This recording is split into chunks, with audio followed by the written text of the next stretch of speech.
Begitu lu jadi wakil bupati, lu terkejut dengan sistem yang seperti ini. Saya jadi wakil bupati, sebenarnya saya sudah tahu karena saya pernah di DPR kan, undang-undang tentang kepala daerah, saya tahu bahwa wakil itu tidak punya tugas apa-apa kecuali diberi tugas oleh bupati. Dari awal saya udah tahu bahwa saya ini bakalan nggak bisa kerja ya. Tapi awalnya kan dikasih tahu nanti kita bangun sama-sama. Lu nggak akrab ya sama bupati? Ya kerap kenal di situ lah, kenal pas hari H itulah gitu. Artinya pas lagi pencalonan bareng-bareng.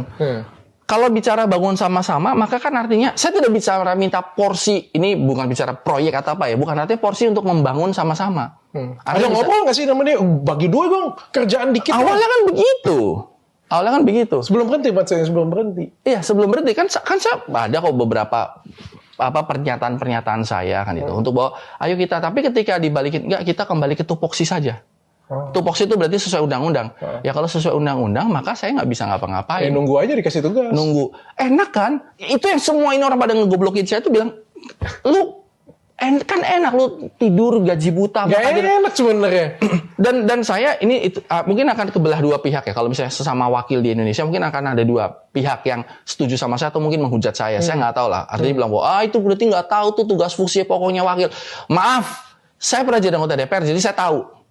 Cuman ketika awal berangkatnya dibilang sama-sama, maka saya semangat ketika ketemu sama orang, saya akan ini, saya akan itu, akan ini. Lalu begitu terpilih, lalu saya ditagih orang saya nggak bisa berbuat apa-apa, itu kan hati nurani tercederai kan.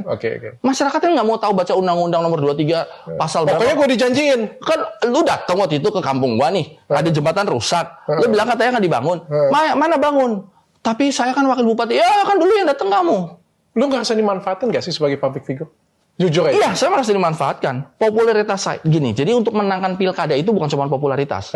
Ada kapabilitas, ada sistem, ada duit juga, ada duit dan lain-lain. Ada popularitas juga. Tapi popularitas itu adalah wajah paling depan. Jadi sekarang saya kan nggak tahu nih dokter pintar apa nggak. Saya nggak pernah lihat ijazahnya kan. Saya nggak pernah lihat ijazah Anda.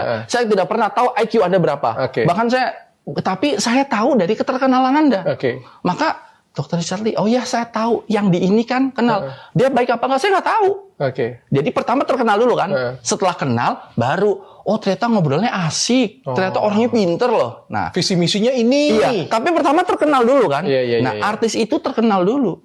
Jadi wajah artis itu dipasang dulu, terkenal, setelah itu baru bicara masuk. Tapi kalau misalnya tidak terkenal, mati-matian orang sejenius profesor apapun, banyak profesor yang nyalonin anggota dewan nggak ada yang jadi, banyak kok. Karena dia tidak terkenal. Lebih sulit. Lebih sulit. Lebih sulit.